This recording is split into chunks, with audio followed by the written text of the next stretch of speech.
Ao Senhor, aleluia. Senhor, muito obrigado por essa noite, por essa oportunidade.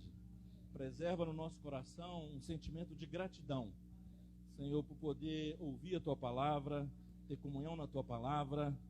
Senhor, que a Tua palavra não volte vazia, que essa noite ela venha e faça o que lhe apraz, que ela produza algo, Senhor Jesus, produza mais da Sua natureza divina, Senhor, dos Teus atributos em cada um de nós. Unge os nossos ouvidos, ouvidos físicos e ouvidos espirituais. Senhor, unge os nossos olhos, olhos físicos e olhos espirituais, olhos do coração. Senhor Jesus, aleluia. Senhor, confessamos a nossa fragilidade, Senhor, e tocamos agora na Tua graça e na Sua misericórdia, porque ela é causa de nós não sermos consumidos. Senhor, novas são. Obrigado, Senhor Jesus, por o Senhor ter tão paciente conosco e nos dando uma nova chance essa noite de fazer a Tua vontade. Amém. Que gostoso, irmãos. Aleluia.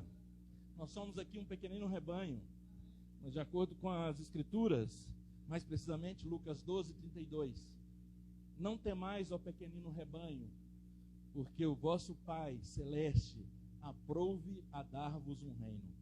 Ó Senhor Jesus. Não ouvi nenhum glória. Não ouvi nenhum glória a Deus. Irmãos, isso é um mandamento com promessa.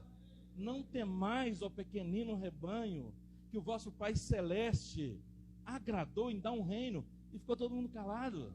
Glória a Deus. Amém. Obrigado, Senhor. Que o Senhor insiste em nos fazer reinar. O Senhor deu um reino para nós.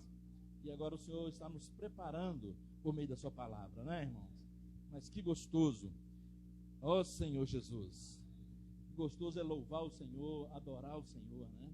Nós adoramos o Senhor, que logo já não sou eu quem vive, mas Cristo vive em mim, né? Que esse viver que agora eu tenho, vivo pela fé no Filho de Deus. Ó Senhor Jesus, viver pela fé.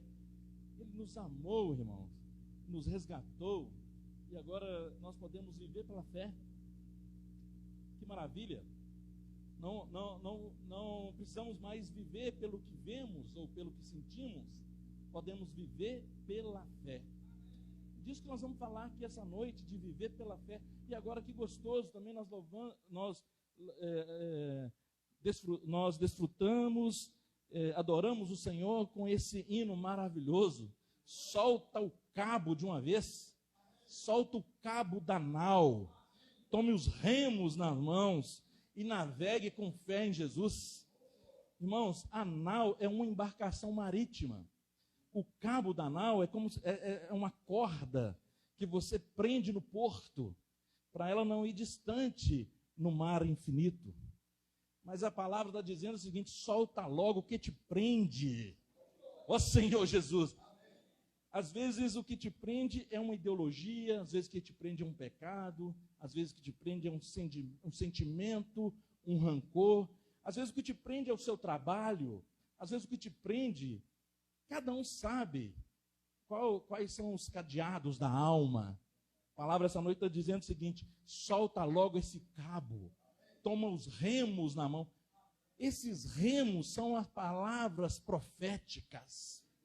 Ó Senhor Jesus, solta o cabo da nau, solta essa embarcação do porto e deixa ela navegar mar adentro. Ó Senhor Jesus, temos que soltar, irmão, desprender de tudo aquilo de todo o pecado que vem nos assediar, né, de todo o peso, de toda a culpa. Tomar os remos é amar a palavra profética. Toma os remos na mão e navegue com fé em Jesus. Aí você vai ver quanta bonança se faz, mesmo tendo tempestade, mesmo tendo tribulação. E aí, irmãos, nós vamos ver que muitas coisas que prendem são coisas dos rudimentos desse mundo, da religião, da tradição. Porque eu nasci assim, vou viver assim, vou morrer assim. Pau que nasce torto, é síndrome de Gabriela, né? Pau que nasce torto, vai morrer torto, nada disso. Havia um homenzinho torto, ele era todo torto, ele andava num caminho torto, a vida era toda torta. Mas um dia esse homenzinho torto, ele encontrou a Jesus, e tudo que era torto, Jesus endireitou. Então, irmãos, precisamos realmente abandonar tudo aquilo que está nos prendendo. Toda religião, todo conceito, essas coisas que nos distraem da realidade que é Cristo. Então, nós vamos desfrutar essa noite da 14ª mensagem desta série, Cristo, o centro conector da obra de Deus. E aí esse volume é buscar as coisas lá do alto. E a mensagem é: Cristo é a realidade para a edificação do seu corpo. Irmãos, Cristo, Ele é a realidade de todas as coisas. Por isso que devemos soltar realmente o cabo da nau, tomar os remos nas mãos, a palavra que faz a obra, confiar em Jesus, porque Ele é a realidade. Ele é que dá sentido à vida humana. Tudo teve origem nele. Na semana passada nós vimos que nele habita toda a plenitude da deidade. Habita em Cristo toda a plenitude da deidade. Ele é antes de todas as coisas foram criadas por Ele, com Ele e para Ele. Ó Senhor Jesus, Ele é antes de todas as coisas. Cristo é tudo em todos. Tem mais, Ele é a expressão exata de Deus. Ó Senhor Jesus, Ele é o resplendor da glória. Ele é o Deus unigênito que revela ao Pai. Ó Senhor, ninguém jamais viu o Deus maravilhoso, mas o Deus unigênito é quem o revela. Quer conhecer a Deus? É por meio do Deus unigênito, é por meio de Cristo, que é a realidade de todas as coisas. Ó Senhor Jesus. Então é disso que nós vamos falar essa noite, que Cristo é a realidade de todas as coisas. Aleluia.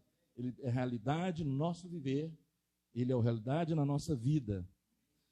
E essa realidade já começa na segunda-feira no elemento diário. Como que vocês obtêm essa realidade? Essa realidade, ela é obtida por meio da fé. Ó Senhor Jesus. A fé é que aciona o poder de Deus. A esperança, ela que nos mantém vivos para lutar. A fé que aciona o poder de Deus. E a fé é que me faz obter a realidade de todas as coisas. A fé é como se fosse um portal de uma outra dimensão. Falam-se de tridimensional, que são 3 dimensões, que é o comprimento, a largura e a altura. É a dimensão desse ambiente, tridimensional. Quando você acrescenta o tempo, aí é a 4ª dimensão. Mas a dimensão da fé é da 5ª para frente. É outra dimensão que a gente não consegue explicar, é lá do alto. Buscar as coisas lá do alto, onde Cristo vive, está sentado à direita de Deus. E quando Cristo se manifestar, então vós também sereis manifestados com Ele. Ó Senhor Jesus, Ele está oculto com Deus. Mas quando você entra nessa dimensão, que não é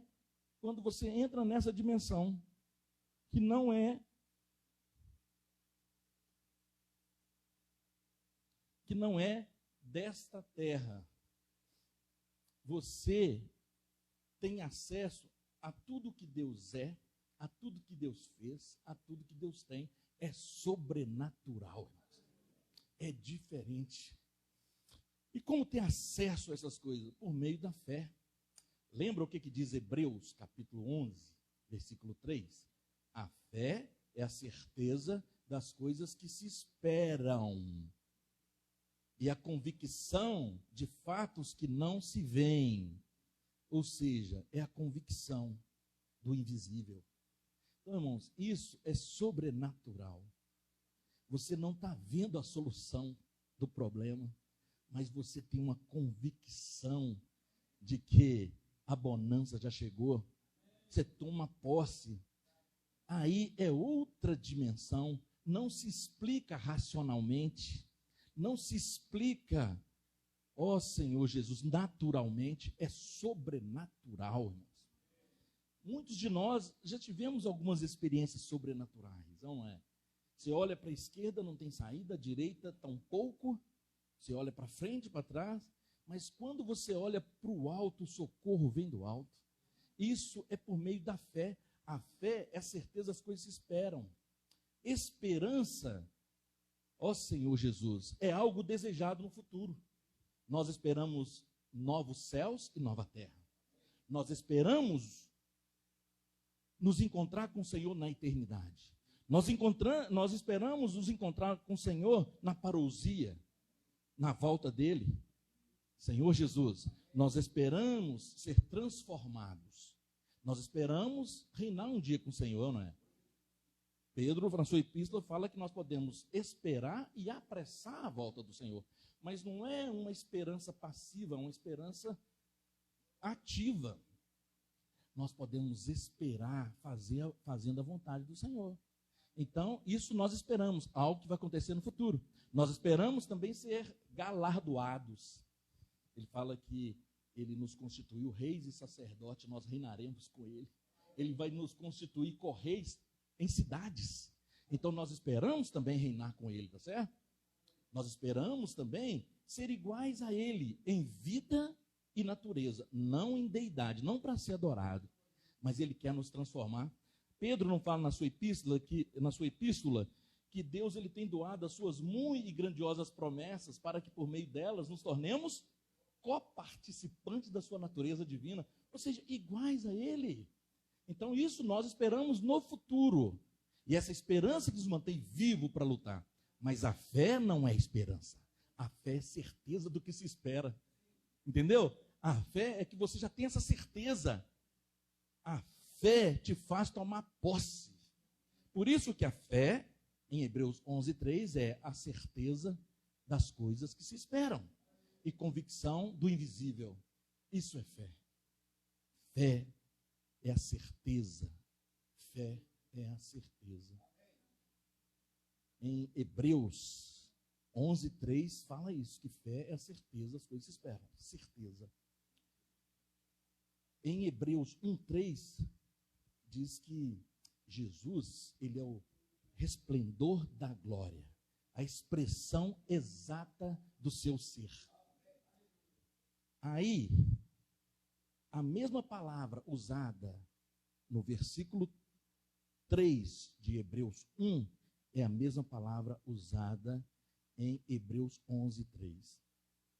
Em Hebreus 11:3 fala de certeza. Em Hebreus 1:3 fala de expressão exata do seu ser. A mesma palavra usada para ser e para certeza é hipóstase. É muito parecido com hipótese, mas não é hipótese. Hipótese é só uma possibilidade. Hipóstase, no grego, é realidade concreta. Hipóstase, no grego, é verdade absoluta. Hipóstase, no grego, é substância. Por isso que no versículo 3 fala de expressão exata do seu ser. No lugar de ser, é hipóstase, que é a substância de Deus. E Hebreus 11:3, na hora que fala de certeza, é hipóstase. Por quê? A fé é a substantificação daquilo que é abstrato. A fé torna real as coisas de Deus. E é isso mesmo, irmãos. Sem fé é impossível agradar a Deus. É necessário que aqueles que se aproximam creiam que Ele existe e que Ele é galardoador do que os buscam. Ó Senhor Jesus. E a fé é que traz, irmãos, a fé é que te dá acesso a toda a realidade que Deus é, que Deus tem. Então, essa noite nós vamos ver um comparativo da sombra no Velho Testamento e da realidade. Por isso que o título é Cristo, a realidade para a edificação do seu corpo. Então, a gente só consegue edificar o corpo de Cristo por meio de Cristo mesmo. Ele é a realidade. no Velho Testamento tinha muitas sombras, muitas figuras, tá certo? Mas vindo Cristo, ele é a realidade de todas as coisas. Então, você imagina,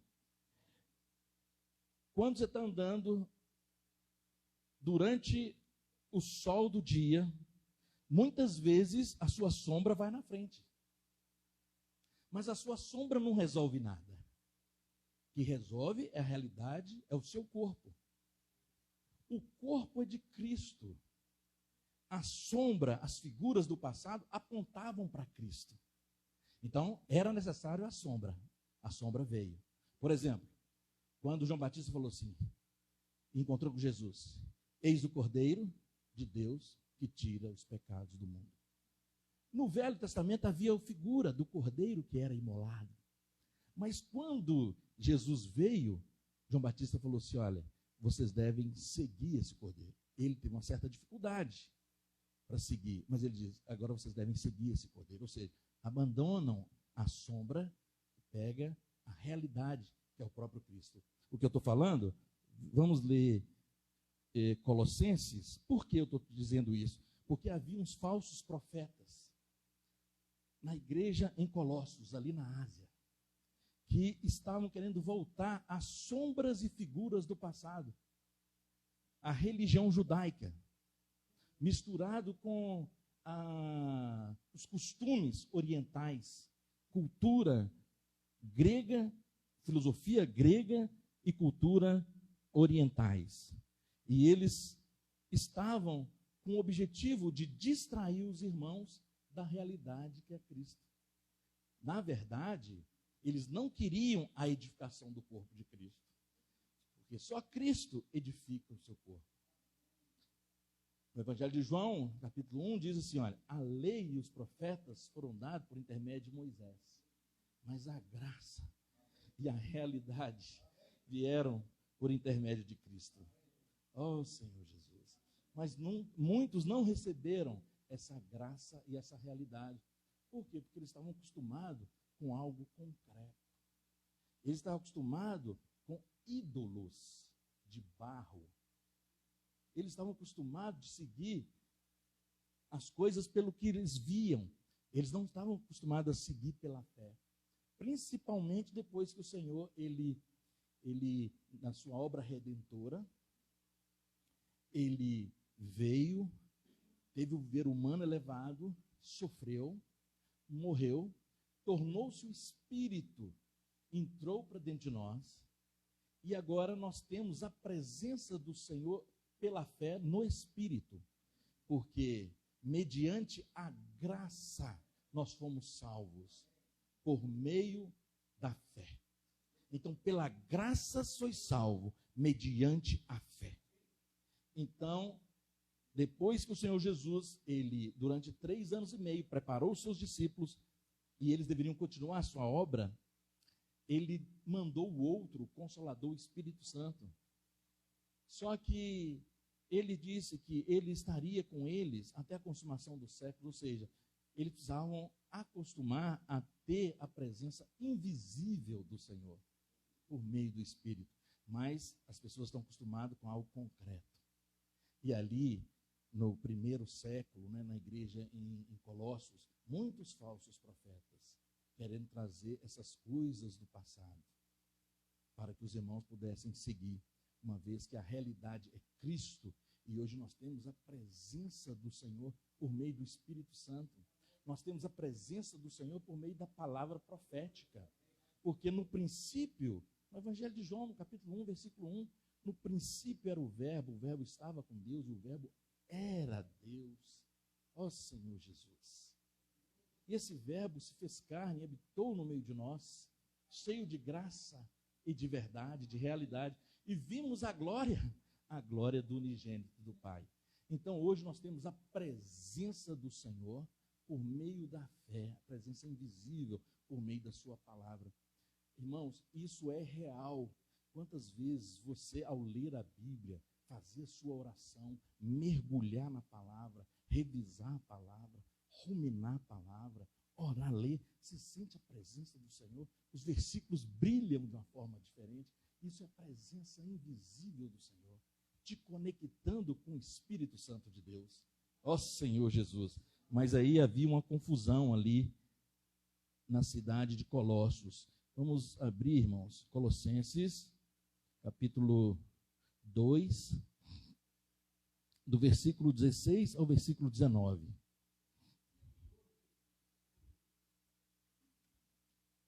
Aleluia ou misericórdia? Ninguém, pois, vos julgue por causa da comida e bebida, ou dia de festa, ou lua nova, ou sábado, porque tudo isso tem sido sombra das coisas que haviam de vir, porém o corpo é de Cristo.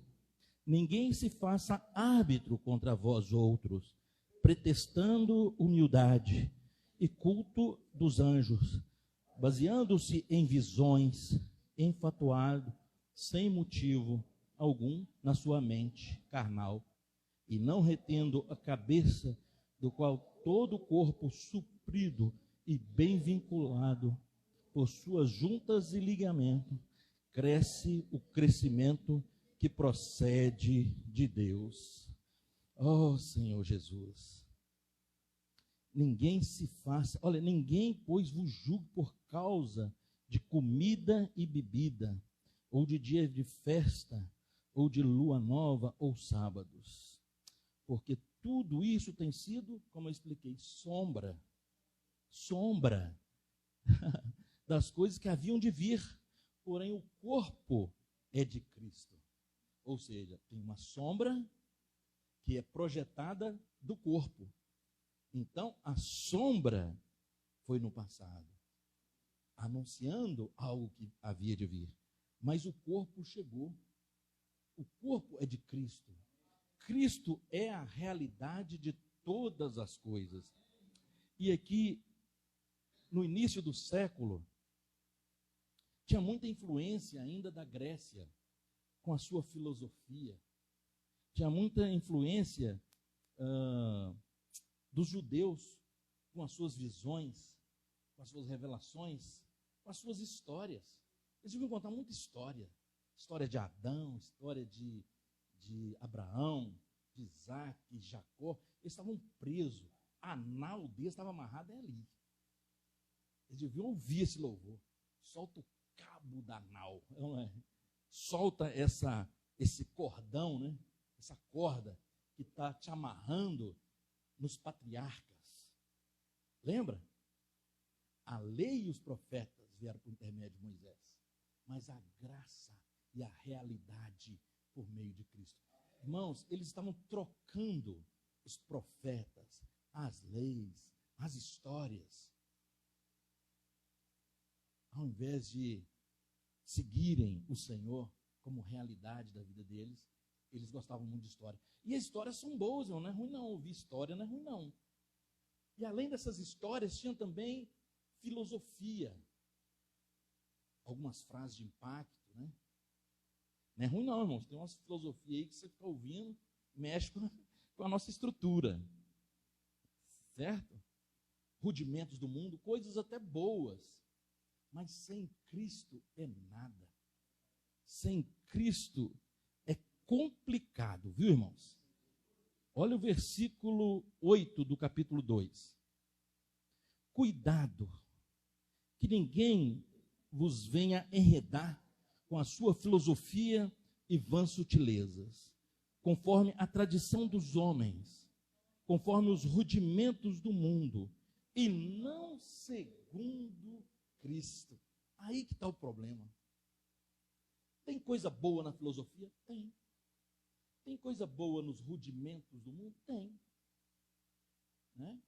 Se for olhar, por exemplo, a Constituição Americana, ela tem origem na Bíblia, mas teve homens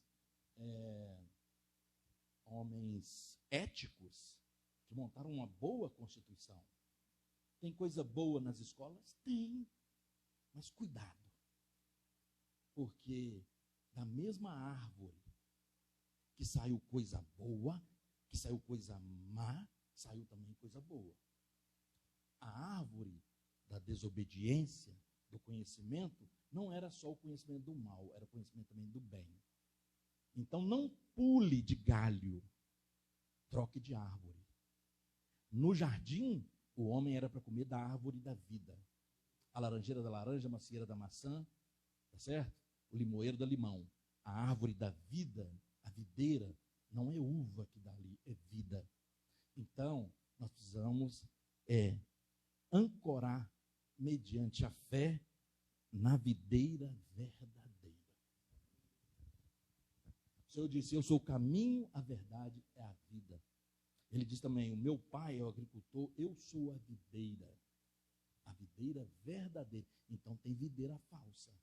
Então, o problema é muitas vezes os nossos conceitos de certo e errado. Não vamos por esse caminho, senão nós vamos nos perder. A questão é, a origem é Cristo? Essa pergunta você tem sempre que fazer para você mesmo. Porque aqui fala o seguinte, olha, cuidado, né? Que ninguém vos venha a enredar com sua filosofia e vã sutileza, conforme a tradição de homens, conforme rudimentos, rudimento é os primórdios, né? Onde começou tudo, as coisas rudimentares, lá do início, rudimentos do mundo, e não segundo a Cristo. Por quê? Cristo, ele é o corpo, ele é a realidade para a edificação do corpo de Cristo. Em Coríntios, Paulo fala que nós devemos ver como nós devemos edificar a igreja. Tem duas formas de edificar. Tem uma classe de material que é madeira, feno e palha. Outra é ouro, prata e pedras preciosas. Ouro, natureza divina. Prata, obra redentora de Cristo. E pedras preciosas é o trabalhar do Espírito Santo. Ou seja, edifica-se a igreja só com Deus triuno, o Pai, o Filho e o Espírito. E eu não sei os irmãos, mas quando falava de edificação da igreja, claro que a realidade é o nosso crescimento espiritual, né? A realidade é nós nos tornarmos irmãos melhores, filhos melhores, maridos melhores, servos de Deus melhores. Não é verdade? Esposas melhores, mães melhores, pais melhores. E quanto melhor a nossa espiritualidade, melhor será a nossa humanidade, é ou não é? Aí as pessoas que chegam até nós vão sentir a presença do Senhor.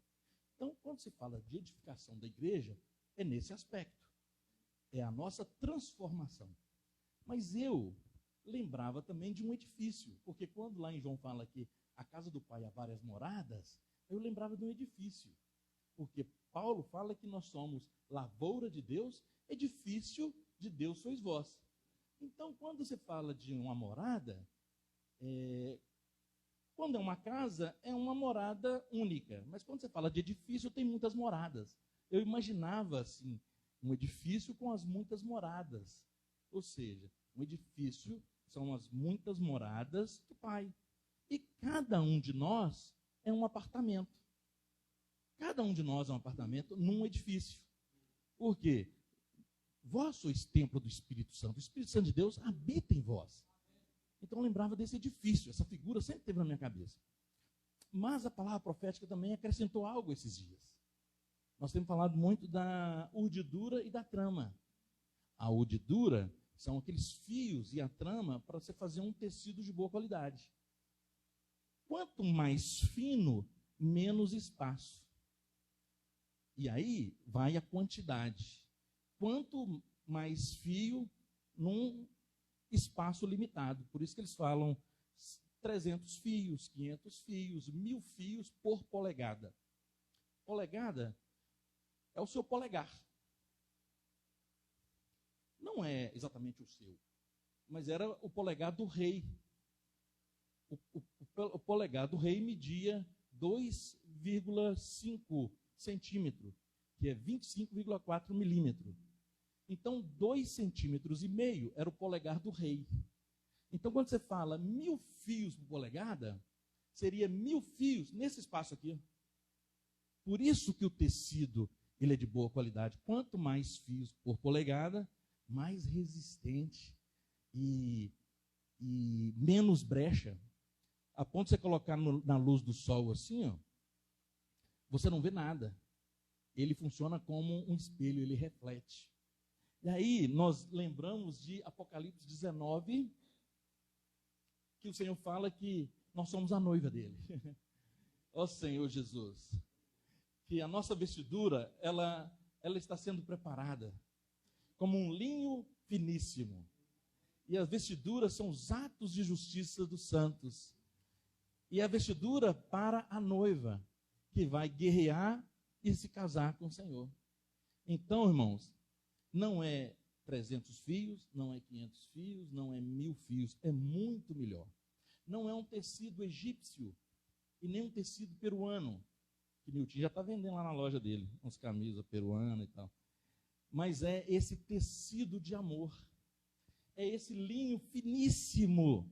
Então, quando você tem, por exemplo, para confeccionar esse tecido, você tem o tiar, que é usado, né?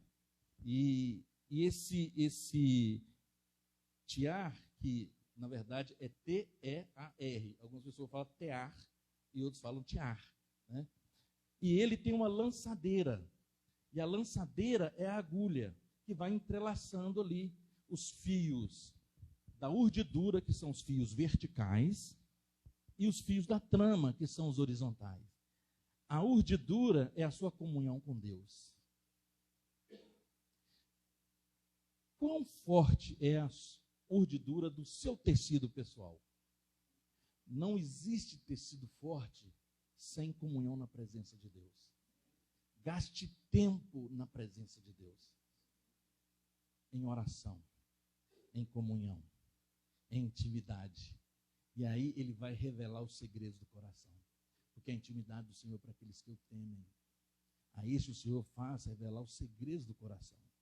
Então precisamos gastar tempo na nossa comunhão vertical com Deus, fortalecer essa urdidura. E a trama é a nossa comunhão com os irmãos. Tem irmãos que falam assim: e aí, irmão, como é que você está? Ah, eu estou bem. Irmão, mas você está sumido, não te vejo nas reuniões e tal. Não, irmão, mas em casa eu estou buscando com a beleza. Minha urdidura, minha comunhão com Deus, ó. Mas segundo as epístolas de João, isso é mentira. Porque como que eu vou amar Deus que eu não vejo? E não vou ter comunhão e amar os irmãos que eu vejo? Não tem realidade, é só aparência. E João também vai além. João ele fala assim, olha, se andarmos na luz, como na luz está, mantemos comunhão. Ou seja, se você está na luz, como na luz está, você está tendo uma comunhão na urdidura. Mas se você está tendo uma comunhão na urdidura, na luz, ele fala assim, ó, mantemos comunhão uns com os outros, e o sangue do seu Filho nos purifica. Então, se você tem muita comunhão com Deus, imediatamente você vai querer ter comunhão com os irmãos. Então, isso é um termômetro, irmãos. Termômetro para mim e para cada um de nós, né? Para fortalecer esse tecido de amor. E o maravilhoso é que tem uma lançadeira para fazer esse entrelaçamento. E essa lançadeira é o próprio Cristo. Por isso que Cristo é a realidade para a edificação do seu corpo. Essa edificação que eu pensava num edifício, agora eu penso também num tecido, nessas vestes que está sendo preparado para nós. Então eu dependo não só da minha comunhão com Deus, mas nós dependemos uns dos outros, né, irmãos? Do viver da igreja, nós dependemos de ter essa relação entre nós, né? Um suportando o outro, não criticando o outro, mas suportando em amor. Suportar é diferente de você dizer assim, não, eu suporto fulano, eu não aguento. Não, esse suportar é servir de suporte, de assistência, para ele poder ir mais alto. Ó Senhor Jesus. Esse é o verdadeiro sentido do amor e da felicidade, é quando você preocupa com o outro. Tem aquele versículo em Provérbios que eu gosto sempre de falar, né, e de lembrar os irmãos, né? Aquele que dá de beber será dessedentado. Aquele que serviu o outro será suprida a sua sede. E Paulo fala em Atos, né, que mais bem-aventurado é dar do que receber. Irmãos, essa é a matemática de Deus. Mais bem-aventurado é dar do que receber. Então, quando você semeia, quando você dá, você realmente fica numa alegria, não é? Nós deveríamos repetir isso mais vezes, né? Ter uma constância nisso. Então, vamos voltar aqui, onde diz que ninguém, pois, vos julgue por causa da comida e bebida.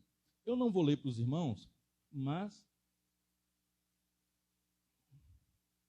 em Levítico, capítulo 11, e Êxodo 34, tem duas situações ali.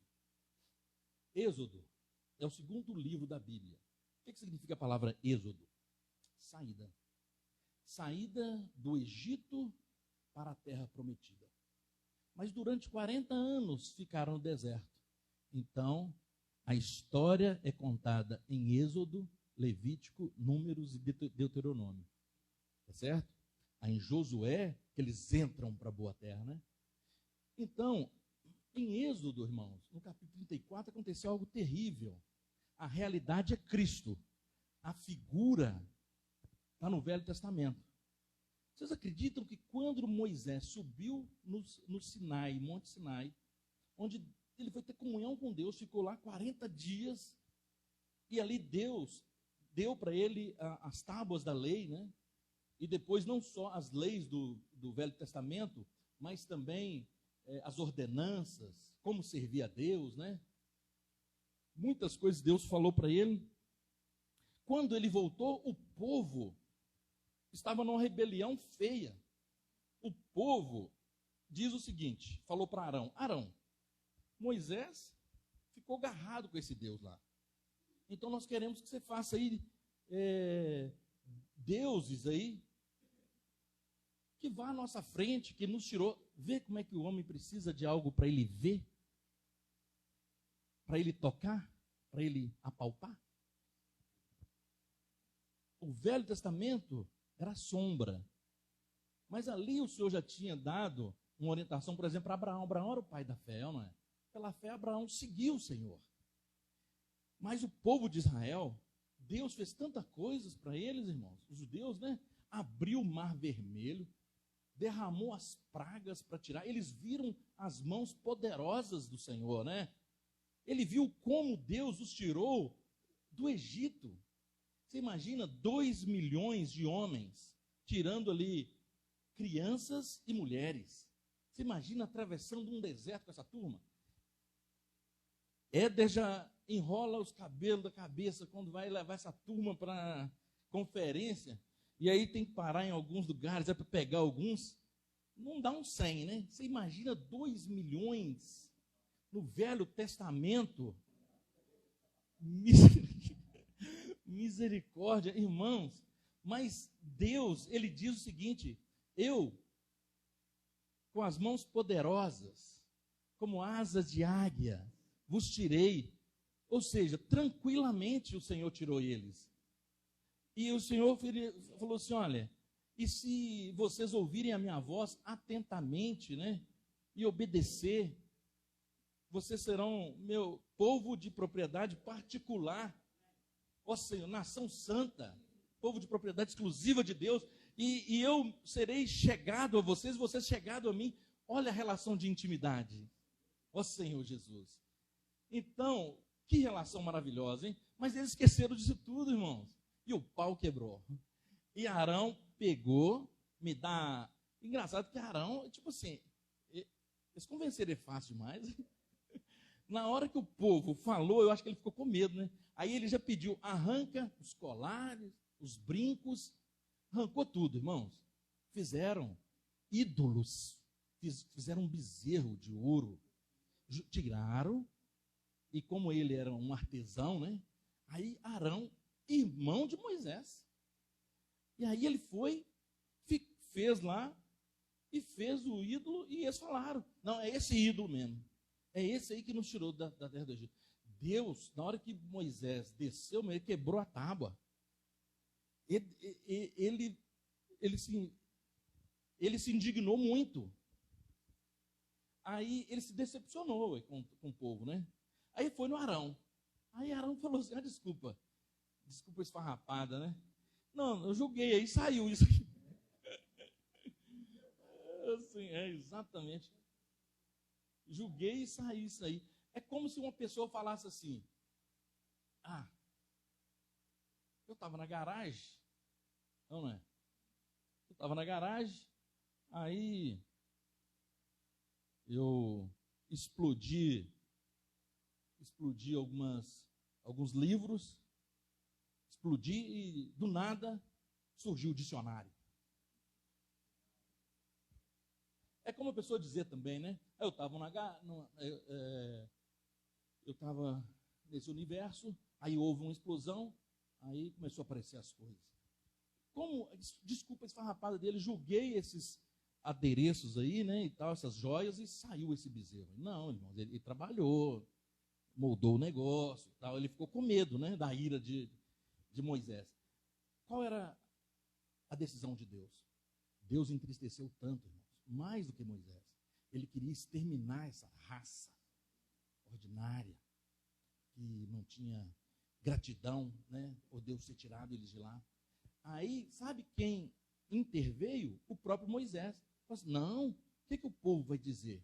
O Senhor tirou eles lá do Egito para matar aqui?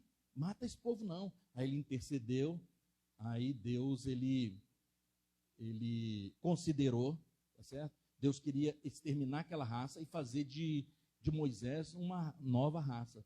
Mas aí Moisés intercedeu em oração, então Deus considerou e deu uma segunda chance para eles, né? Ó Senhor Jesus. Teve consequências, mas Deus deu a segunda chance para ele. Então, irmão, eu estou dizendo isso por quê? Porque o povo, é difícil seguir o invisível. É difícil viver pela fé. Na hora que o bicho está pegando, né? A gente tenta de todo jeito, irmão, resolver com as nossas forças. É difícil, porque a gente foi acostumado assim, tem uma tradição, né? Mas Deus está nos levando a um outro nível, a uma outra dimensão. Então, isso é o fato que aconteceu em Êxodo 34. Levítico 11 fala de comida e bebida. Fala de o que o povo poderia comer e o que o povo não poderia comer. No Velho Testamento, a lei, a Bíblia fala que servia como um aio. Aio é um tutor, é um adulto que conduz o caminho da criança onde ela deve andar. Quando ela cresce, então ela solta a mão do tutor e vai no seu caminho. Então, a lei serviu como esse tutor, esse adulto, que conduzia a criança. Quando Cristo chegou, ele é a realidade. Tá certo? Então, no Velho Testamento, como Deus falou que ele queria um povo, uma nação santa, um povo separado, a dieta desse povo também deveria ser santa. Então, lá fala que eles poderiam comer os animais quadrúpedes, que tivessem o casco fendido ou a unha fendida e que fossem ruminantes. O porco, por exemplo, tem a unha fendida, o casco fendido, é como se fosse separado, assim, sabe? De forma de selecionar aquilo que pode comer, aquilo que não pode comer. Mas só que ele não era ruminante, então ele era considerado impuro. Isso é coisa do Velho Testamento. Eu tenho que explicar para os irmãos qual é o significado disso. O casco fendido e a unha fendida significa que o crente ele precisa de discernimento para ele não cair nessas ciladas, para ele não ser enredado com vã filosofia, vã sutileza. Senão ele come de tudo. E o animal que tinha o casco fendido e a unha fendida, ele era como se fosse seletivo. Então nós precisamos ter discernimento do que chega até nós. Hoje Deus está nos levando a comer da palavra profética. Irmãos, nós temos que ter muito discernimento, saber qual é a origem. Irmãos, aparece cada coisa na internet. Antes de começar a reunião, eu estava tendo até comunhão com o Éder, eu falei assim, Éder, eu vi um negócio na internet, mas eu estou achando até que é fake news. Tem um líder, acho que é no Nordeste, ele foi convidado para participar de um show gospel. E aí os irmãos estavam lá louvando, né? Solta o cabo da nau, tome ao remo na as mãos e navega com fé em Jesus. Em Jesus. Aí acabou o louvor. Excelente louvor, não é, irmãos? Nós escutamos tanto disso, né? Mas tem coisa que nós temos que ter discernimento. Eu não sei se é fake news. Éder falou que não. Ele acha que o negócio foi real. Porque hoje tem tanta montagem, né, irmãos? E ficou difícil de eu acreditar nesse negócio. Aí o que acontece? A banda parou e entrou o pregador. E o pregador falou: irmãos, eu vim falar dos valentes de Davi. Mas na hora que eu vi os irmãos louvando, que é para soltar o cabo da nau, tomar os remos e confiar em Jesus, eu vou falar de Danal. Danal, ele era um homem de fé. Irmãos, está vendo como que a gente tem que ser seletivo, a gente tem que ser, tem que ter discernimento, porque umas coisas dessas ridicularizam o evangelho. O sujeito falou que Danal era um homem. Danal. Esse Danal é bom mesmo, porque todo mundo mandando ele soltar o cabo e ele...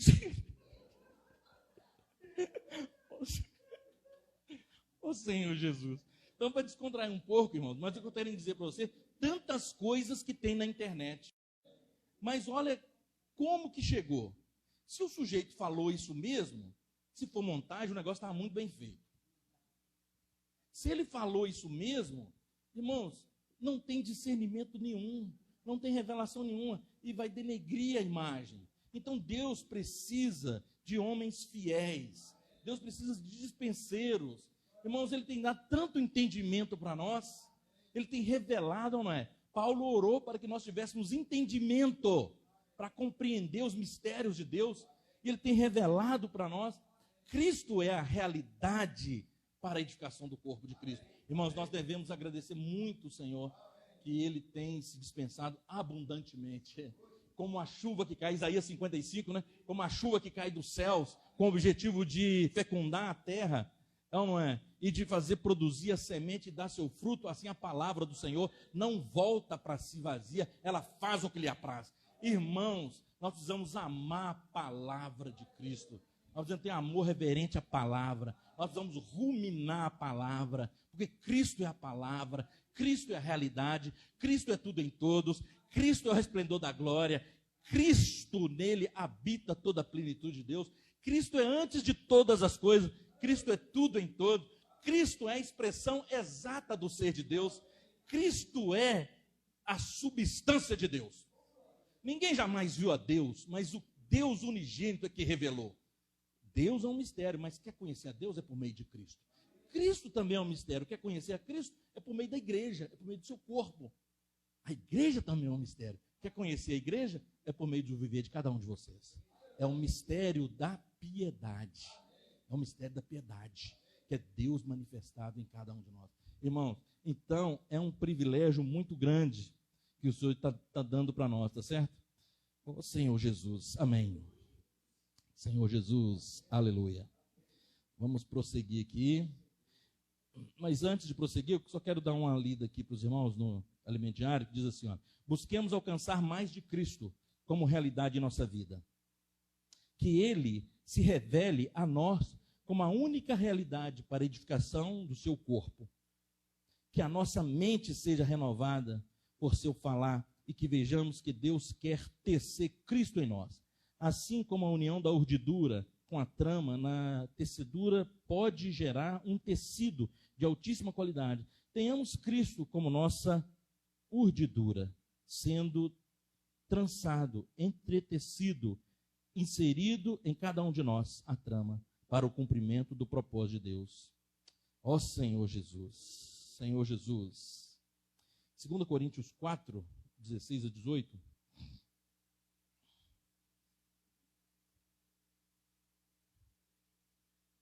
Senhor Jesus, 2 Coríntios 4, 16 a 18.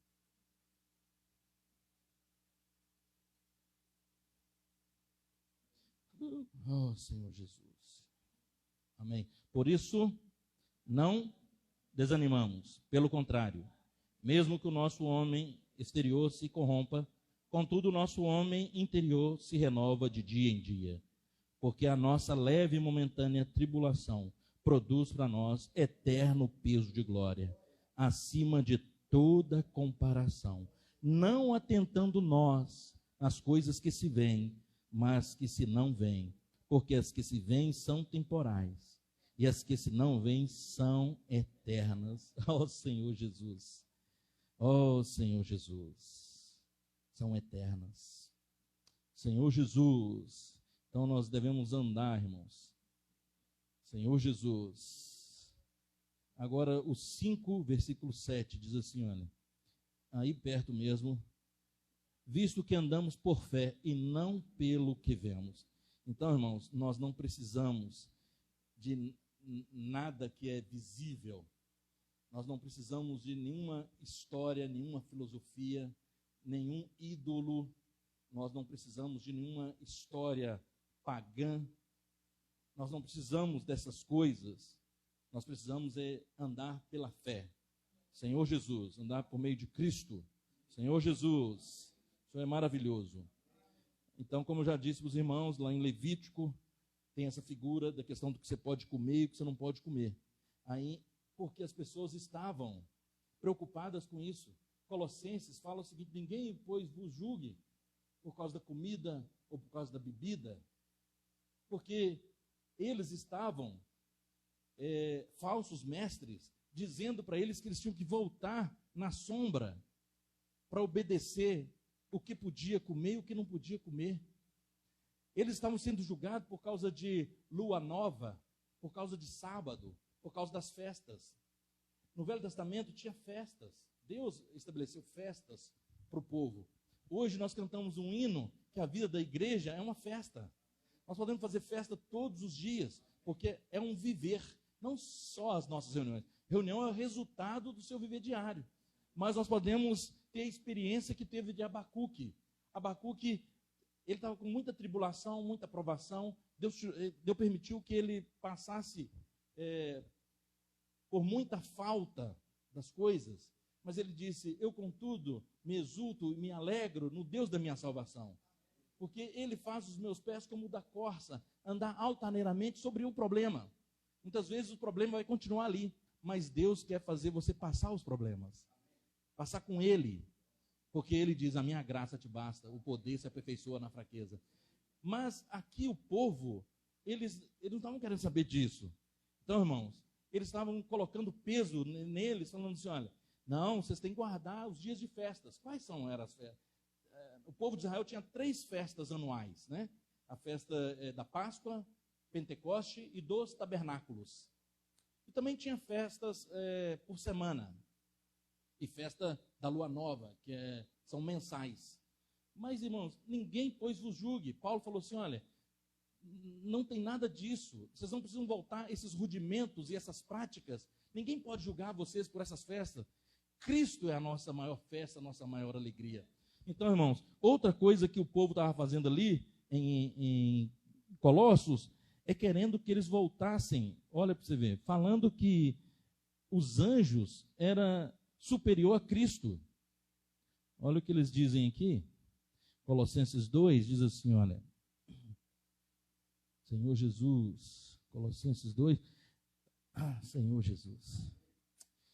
Puxa vida, voltando ao 16, ao 17, diz assim, ó, ninguém, pois, vos julgue por causa da comida e bebida, ou dia de festa, ou de lua nova, ou sábado, porque tudo isto tem sido sombras das coisas que haviam de vir, porém o corpo é de Cristo.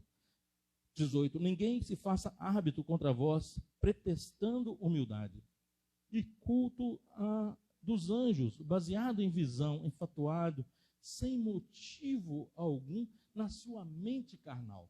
Os falsos mestres, eles estavam fazendo árbitro é juiz, estava julgando os irmãos, pretextando humildade. Essa palavra significa uma pretensão, uma pretensa humildade. Essa pretensa humildade significa um desejo, é algo fictício. Então, eles estavam, tipo assim, numa pretensa humildade, não era uma humildade real.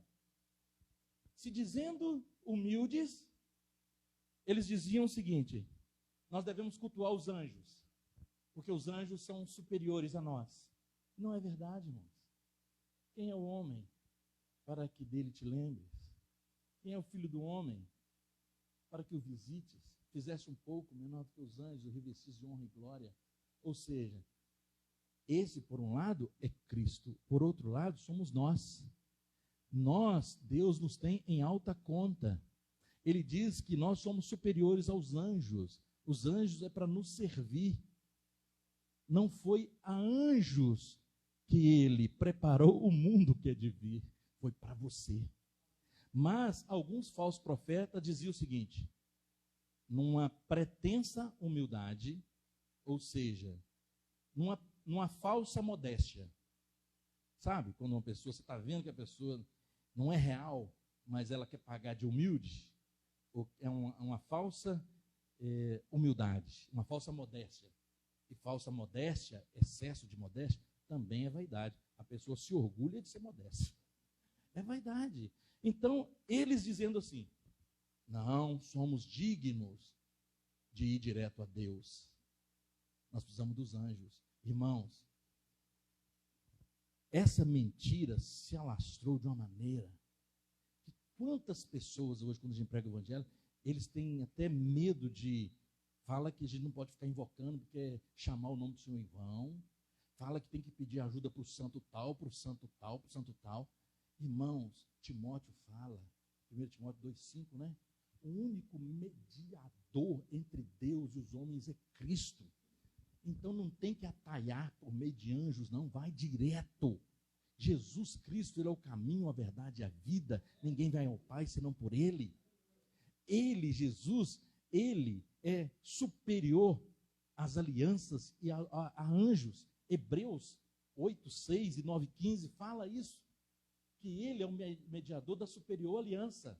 Então, essa pretensa humildade não vale nada, irmãos, é vaidade. Nós podemos ir direto ao Senhor. Então, Cristo é a realidade de todas as coisas. Então, eles estavam falando de culto a anjos, por meio de visões que eles tiveram. Irmãos, Cristo é a realidade de todas as coisas. E Cristo hoje é tão acessível a nós. Senhor Jesus, ó Senhor Jesus. Esses ensinamentos nós precisamos rejeitar. É a palavra de Deus que nos direciona. Então, nada de sombras. Hoje nós temos a realidade que é o próprio Cristo. Vou ler aqui os títulos dos outros dias e vou abrir para os irmãos compartilharem, tá certo? Então, a realidade nossa, na segunda-feira, a realidade é obtida pela fé. O significado espiritual da dieta em Levítico, nós vimos que é ter discernimento do casco fendido e das unhas fendidas. E o animal que rumina, está mostrando é que nós não somos como os cães e nem como o cachorro, que você dá um filé mignon para ele, ele nem sabe o que comeu, ele não faz diferença. Nós precisamos fazer diferença. A palavra que tem sido dada a nós precisamos imergir na palavra, ruminar a palavra, orar a palavra. Senhor Jesus, transcrever a palavra, por que não? Fazer alguns gritos de guerra. Claro que não vai ter grito de guerra toda reunião, mas o grito de guerra, ele nos motiva, ele nos encoraja, porque nós estamos numa luta, numa batalha. Nós somos os exércitos do Senhor, é ou não é? A nossa luta não é contra carne nem sangue, é contra os principados e potestades. E na rua, a rua, ela é tensa. Quantas vezes você está em casa, é ou não é? Você acha que as batalhas só quando você vai pregar o evangelho? Não, irmãos, na hora que a gente sair da reunião aqui já tem batalha. Então nós precisamos nos fortalecer, sim, com imergir, com mergulhar, com ruminar, com inculcar a palavra, fazer a palavra de Cristo habitar ricamente em nós, falando entre nós com salmos, hinos e cânticos espirituais. Precisamos exercitar o nosso espírito. Senhor Jesus, isso é ruminar. Ruminar é igual a imergir. Senhor Jesus, a realidade é Cristo. Não mais somos subordinados ao aio, né, que é a lei, né? E aí, fechando no sábado, fala do canal conector, que é Cristo E no domingo fala da comunicação do espírito com a alma. Ó Senhor Jesus. O Senhor é maravilhoso, irmãos. Ele é o centro conector da obra de Deus. Ele é esse canal. No sábado do Além Diário, mostra uma ilustração que fala dos vasos comunicantes. De um lado tem um recipiente que ele é um manancial profundo. Ele é eterno, ilimitado. Do outro lado, mostra um vaso limitado que somos nós. Mas o conceito dos vasos comunicantes é exatamente isso. É que, embora eu seja pequeno, mas chega num momento que fica no mesmo nível. E Deus quer fazer isso conosco até transbordar. E quem conecta um vaso, que é o próprio Deus, ilimitado, eterno, ao vaso que é limitado, que sou eu, é o próprio Cristo. Cristo é o centro conector. E é por meio da palavra que Ele nos preenche com tudo que Ele é, com tudo que Ele tem. Por isso nós devemos dar valor à palavra do Senhor. Jesus é o nosso Senhor e está aberto para compartilhar em pequenos grupos. Aleluia.